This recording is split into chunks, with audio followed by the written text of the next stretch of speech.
Ya, yang pertama tadi kalau bicara masalah menyelamatkan, kita bisa dibilang bahwa nggak bisa dipungkiri buyback itu sudah pasti akan bisa mengurangi tadi penurunan IHSG terkait dengan aksi jual yang cukup masif.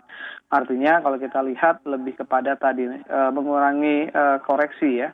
Tapi kalau bicara masalah apakah menyelamatkan konsep dalam artian bisa membalikan kondisi IHSG misalnya kembali bisa menguat, sepertinya memang berat karena kita tahu bahwa core permasalahannya masih belum tuntas bicara masalah pandemik virus corona. Jadi Baik. berbeda dengan case di 2008.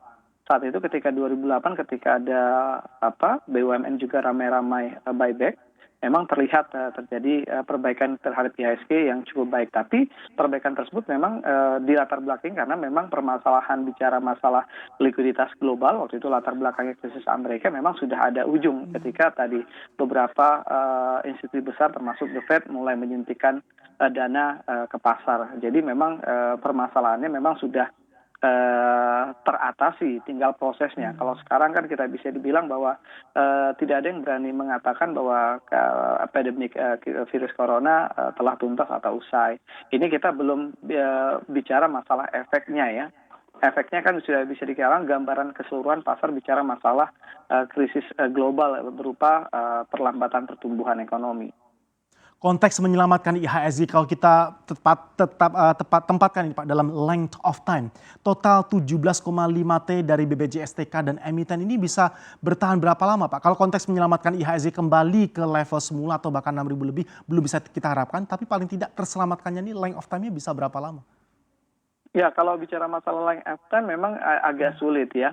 Kembali lagi saya bicara masalah data historis. Ketika di 2008, ketika emiten melakukan buyback kurang lebih sekitar 6 triliunan, itu realisasi sampai di Desember aja kurang lebih di bawah 5%. Jadi artinya bahwa tadi belum tentu juga tadi bahwa masing-masing emiten tadi merealisasikan 100% dananya dalam periode 3 bulan.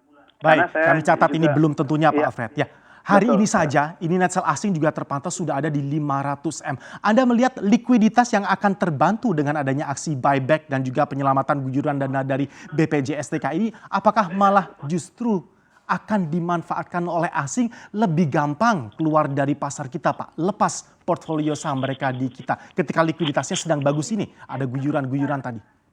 Ya, salah satu memang manfaat atau output dari buyback adalah kesempatan bagi pemegang saham yang existing tadi untuk keluar. Jadi memang ini sebuah ruang memang dan memang hampir semua tahu bahwa bicara masalah buyback akan ada kemungkinan, ada potensi bahwa para pemegang existing memanfaatkan ini untuk bisa keluar karena dengan adanya buyback mereka bisa mendapatkan harga pasar yang lebih baik.